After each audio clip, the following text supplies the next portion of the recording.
But yeah, at this point, you'd reckon that the switch of Arcadian to mTw is kind of like Rommel saying to the Reich, "Sup, yo, I'm off to the Allies." Yeah, exactly. Like that. Exactly. You know, that's exactly what they've required. A great general, and you know, I think mTw have had that like kind of bit of directionless. They've had players that have come in and out of retirement, drifted, and Arcadian really wants to you know, be part of that second coming of mTw.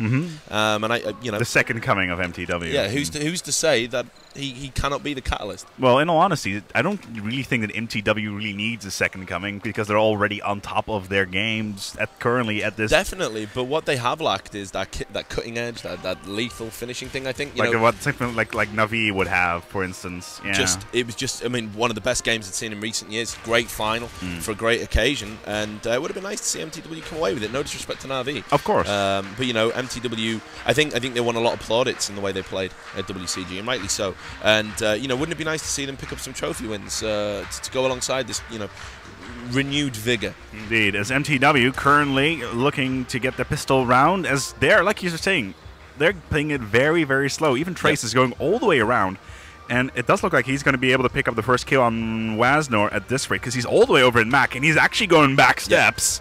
That is very ridiculous. He's really forcing mTw to either go for ramp or for a Venn dive. Well, if that call hasn't come in, that backsteps is open, we're going to see a very... Oh, no, he's actually rotated back towards Crows now as well. We're going to see a very irritating first kill, I think, coming very soon. Very soon. Trace should not have been allowed to move all the way around. Look at that. There we go. He didn't even need to get the flag there, because Aves just come around and smashed everyone at ramp. But you know, the fact that there we go, he does pick up his kill. Yeah, there we go. You know, he has been just given the freedom of the city there. Here's a gold key. You move around Nuke. It's your map. It's your home. Exactly. You know, you can't. Uncontested. Elementary mistakes like from Full Gaming to leave that open and to not call that possibility, to put themselves in a position to anticipate. So very disappointing from Full Gaming. I think at this stage, you know, being at match point already and it's 16-1 smashing, that's very demoralising. They're the kind of maps you just want to get out of the way. Yes. And they're probably already thinking about map 2. Yeah, which is going to be Train, which should be such a... Train is one of those maps that I always think... I don't really enjoy Train because it's such a AWP-dominated map in general. Obviously, there's a general strategy you have with that, but I'm generally not a big fan. It's currently Full Gaming looking to take some sort of a lead, but Abe's not going to have any of that, as mTw just happily sitting in lobby, not really having much of a problem. And they did get the buy round, and they did go for a small buy with Galils galore, and there they go, going up in towards Hut. There's the first, and Fagan tries to get it done. Aves gets it done, and now he needs to watch out for Turkish. Gets him down. That's a lifeline. Yeah. I mean, that is a lifeline. I mean, I'm very surprised that they managed to pull that deagle off. You know, it hasn't worked for them in past rounds. But, you know, the gamble's paid off. They managed to defend up there. And Saranga, with those 2 frags, he's been absolutely instrumental there in pulling his side back into it. And he had a good first half as well, probably one of the standout performers there.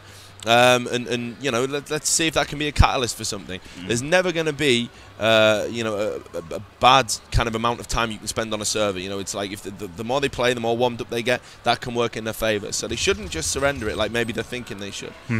As right now, mTw doing a strategy that we haven't seen this entire game yet, going all the way around towards Mac building they go. Bomb is currently still sitting in lobby. Looks like they're going to try to force Full Gaming to rotate by making a lot of noise on their end, and then hoping that Full Gaming may or may not focus their attention on something else, which would be that's how you use a deagle, boys. One shot, one headshot deagle. mTw is in Crows. Will they see the rotate? Fagan is right there by the Hut. Trace is almost on the site. Will he manage to pick up the kill? Fagan needs a little bit of a push there.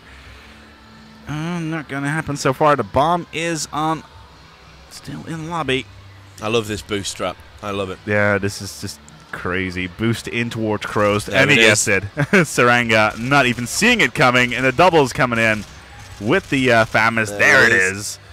Absolutely superb play. Yeah, just impeccably executed, and again, it just shows Full Gaming weren't aware of that. Yeah. When realistically they should have been, because you know that is a very common T tactic now. It's been you know, one of those ones that's been proliferated en masse, and every team knows, that you can catch out that guy in crows if he's not aware, and you leave outside. One strategy that I'm actually sad that is no longer allowed is the defuse through the floor strategy. Yes. Yeah, that's made popular by the. I think it was Fnatic, I believe. Was it Pubmasters? But the thing is, Pubmasters, of course, claim that they created it. No, obviously not. We were using that mix for years already. But I think because they were the first kind of put it in a movie and whatnot. But yeah, that was one of those great moments in esports. But back to the game.